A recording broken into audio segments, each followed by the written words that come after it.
Ketotifen tablets antiallergic agent prevents the development of bronchospasm, doesn't have a bronchodilating effect. The therapeutic effect is fully manifested after 1.5 to 2 months from the start of therapy. Indications: atopic bronchial asthma, pollinosis, hay fever, allergic rhinitis, allergic conjunctivitis, atopic dermatitis, urticaria. How to use: inside during meals, adults 1 mg 2 times a day, morning and evening. If necessary, the dose is increased to 2 mg 2 times a day. Children aged 3 years and older 1 mg 2 times a day. The duration of treatment is at least 3 months. Cancellation of therapy is carried out gradually within 2 to 4 weeks. Contraindications: hypersensitivity, pregnancy, lactation, children under 3 years of age, carefully, epilepsy, liver failure.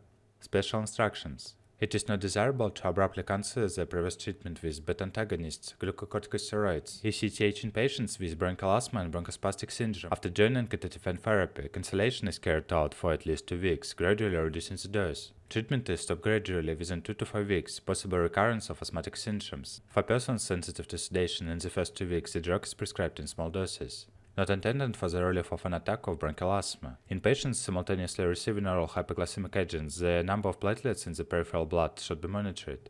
Side effects: from the nervous system, drowsiness, dizziness, slow reaction rate, disappear after a few days of therapy, sedation, feeling of fatigue, rarely anxiety, sleep disturbances, nervousness, especially in children.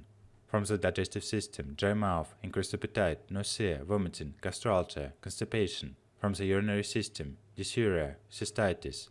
Other: thrombocytopenia, weight gain, allergic skin reactions.